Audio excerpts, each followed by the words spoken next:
இந்தியாவின் நம்பர் 1 மாநிலமாக இஸ்லாமியர்களை சிறுபான்மையினர்களை காக்கும் திராவிட அரணாக நின்று கொண்டிருக்கிறது தமிழ்நாடு.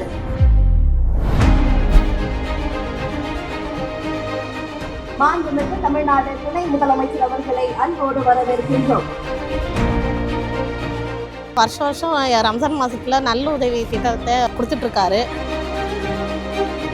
அமைச்சர் சேகர் பாபு தலைமையில் இது சிறப்பாக நடந்துகிட்டு இருக்கு. இன்றைக்கு ரம்ஜான் திருநாளுக்கு இன்றைக்கு இவ்வளவு சிறப்பான நிகழ்ச்சியை அந்த சேகர் பாபு அவர்கள் ஏற்பாடு செஞ்சிருக்கிறார்.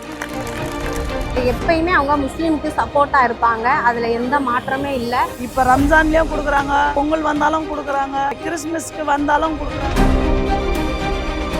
அந்த சேகர் பாபு அவர்கள் தான் நம்முடைய தலைவர் அவர்கள் எப்போதுமே செயல் பாபு என்று பாராட்டி குறிப்பிட்டு பேசுவார்.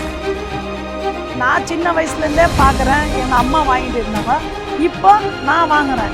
தமிழ்நாட்டு மக்களை பாதுகாக்கிறதுக்கு என்னுடைய தலைவர் இருக்கிறார், திமுகவுடைய தொண்டர்கள் இருக்கிறோம், மதச்சார்பற்ற முற்போக்கு கூட்டணி நாங்கள் இருக்கின்றோம். எங்க ஓட்டு எப்பவுமே உதயசூரியனுக்கு தான். ஓட்டு உதயசூரியனுக்கு. ஓட்டு வந்து டிஎம்கேக்கு தான். கண்டிப்பா ஓட் ஃபார் டிஎம்கே. எங்க ஓட்டெல்லாம் எங்க ஸ்டாலினுக்கு தான். வருகின்ற சட்டமன்ற தேர்தலையும் நீங்கள் நிச்சயம் நம்முடைய திராவிட முன்னேற்ற கழகத்தின் பக்கம் மீண்டும் நம்முடைய தலைவர் அவர்கள் முதலமைச்சர் அவர்கள் இரண்டாவது முறையாக ஆட்சி அமைப்பதற்கு வந்திருக்கக்கூடிய இஸ்லாமிய சமுதாய மக்கள் நீங்கள் என்றைக்கும் துணை நிற்பீர்கள். வெல்வோம் 200, படைப்போம் வரலாறு. நன்றி, வணக்கம்.